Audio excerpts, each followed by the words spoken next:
Dans le plan dans lequel je vis, dans le plan dans lequel nous sommes, dans l'échange là que nous sommes en train de vivre, les différences, ce sont des projections de votre mental, ce sont les projections affectées de l'ego, ce sont des projections du corps émotionnel qui a besoin, effectivement. C'est vraiment ce qu'on appelle les différences, c'est l'expression de la dualité, voilà, qui se vit. Alors il y a ça qui est différent de ci, de ça, etc. Bon, donc vous m'entendrez rarement parler de différence. Par contre, je parle souvent de singularité. Voilà. Et je pense qu'il est important de ne pas faire la confusion entre ce que nous appelons les différences, qui appartient au monde de la dualité, au monde du mental, au monde de l'émotionnel affecté, au monde de l'ego, d'accord, et les singularités qui sont toutes les possibilités de variation du tout. Voilà.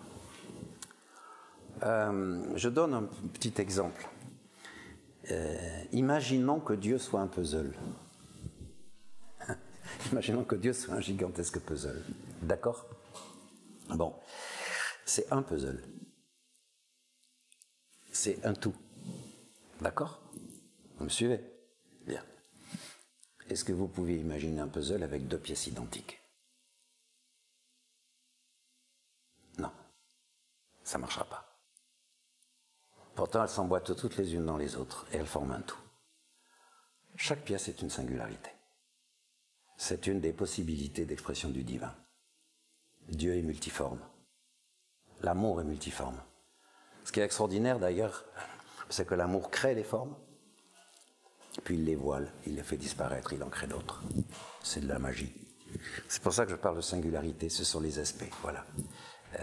Les milliards et les milliards et les milliards d'atomes qui sont autant de milliards d'aspects du divin.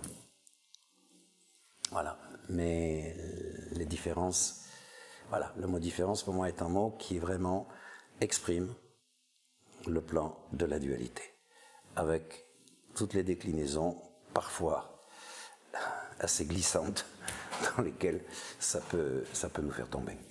Ok? Toute singularité est une parcelle de Dieu. Toute singularité est un éclat de Dieu. Il n'y a pas de... La séparation est un mirage. La séparation, la peur de la séparation, devrais-je dire, c'est un mirage noir, c'est quelque chose de terrible. Alors, la peur de la séparation, elle est à l'origine de la peur et de la culpabilité.